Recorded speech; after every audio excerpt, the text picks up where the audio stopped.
Good afternoon. Thanks for joining me on Word at Noon. My name is Remy Allen. The National Petroleum Company, NNPC Limited, has officially increased fuel pump price to more than 500 naira in different parts of the country.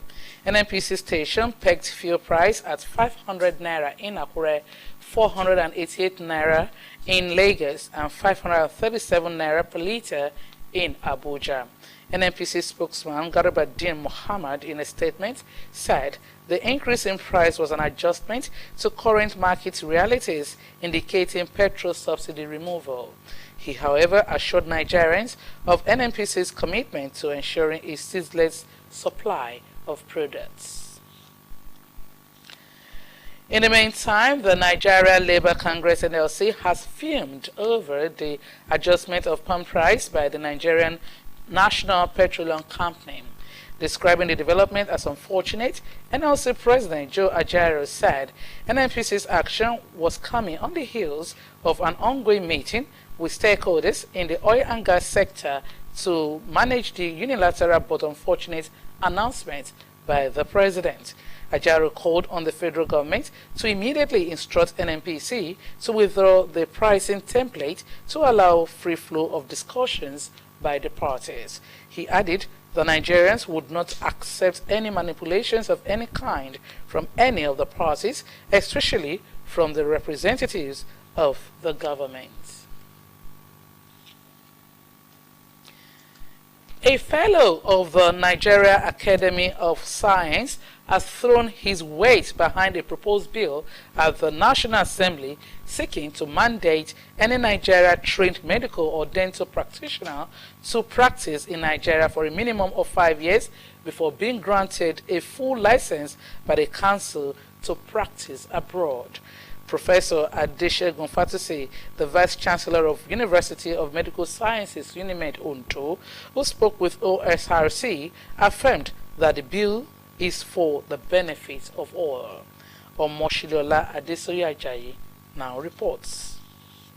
4,000 doctors annually, but could only retain 30% of that number in the country. At present, findings revealed that only 24,000 licensed medical doctors are available in the country, a number far less than 10% of the World Health Organization's recommendation.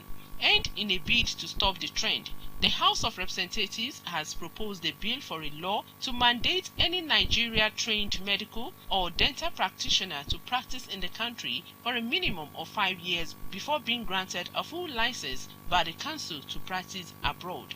The bill, which has scaled through second reading at the National Assembly, has generated a lot of controversies. While some commended the move, others berated the lawmakers for raising such a bill. According to the Vice Chancellor, University of Medical Sciences, UNIMED, Ondo, Professor Adeshegun Fatusi, the move will ensure availability of adequate medical services for Nigerians. It's a desperate solution to a desperate problem. The problem we are in is very desperate. We are losing doctors, nurses at such a fast rate that if you don't do something about it drastically, it's like being in a state of war. In a state of war, you can't talk about civil liberty all the way. You have to balance liberty with the objective of societal survival. So to ask that people must serve the country for 5 years and they are not doing it for free, we are going to be paid. For me, I think it's a fair consideration. While comparing the fees paid in foreign universities with their Nigerian counterparts, Professor Fatusi appealed to doctors in Nigeria to reciprocate government's gesture by tarring a bit before seeking greener pastures overseas. These are people who are literally trained free of charge by the country. So to ask to pay back, for me, makes a lot of sense. And the government can make it such that the government can quantify what it takes to train a medical doctor and give you the permission to say, look, okay, I don't want to stay 5 years, I will only stay 1 year. I'll pay you back for 4 years. Fair deal.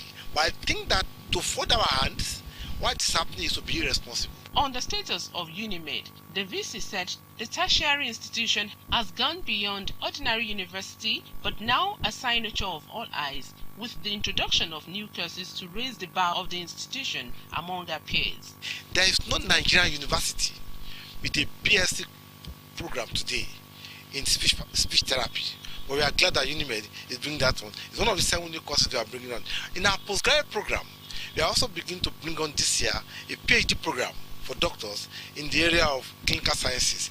That is something you find in less than 3 universities in Nigeria. So we are glad that we have continued to lead the pack and show the way forward in Nigeria health education professional landscape. He informed that the first set of medical students of the institution are now qualified doctors. That makes us, in the last 15-20 years, the first school to have produced doctors at the fastest rate in this country. We are proud that with the support of the state government, the investment in Unimed, we have been able to accomplish this feat of producing our medical doctors within just about the right time.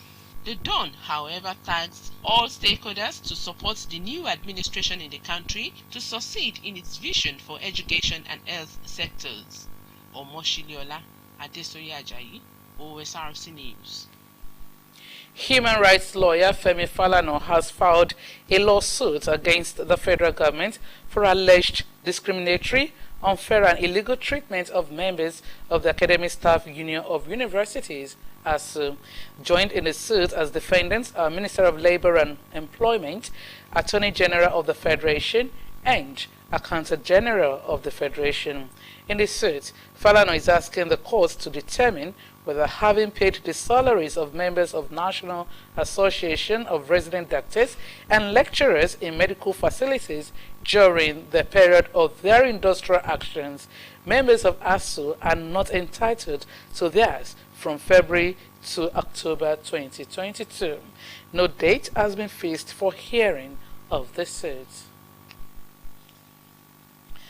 The Rivers State Police Command has uncovered a baby factory run by a child trafficking syndicate in Alu, Ikwere local government area of the state.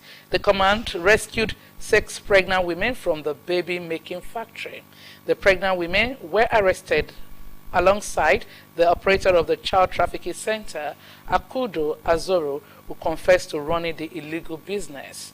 Azoro explained that she gives out the babies to families who do not have children of their own and not to ritualists.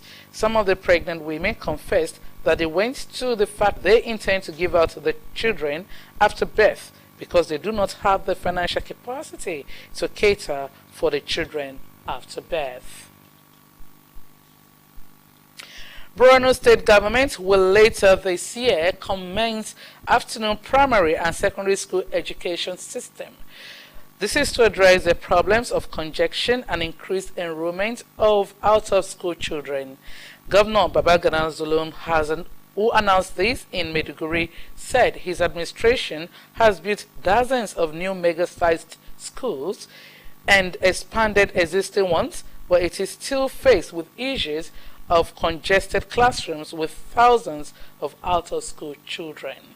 Zulum explains that introducing afternoon schools would entail an increased number of staff and newbies who will be trained on school orientation and be deployed to hold non-teaching positions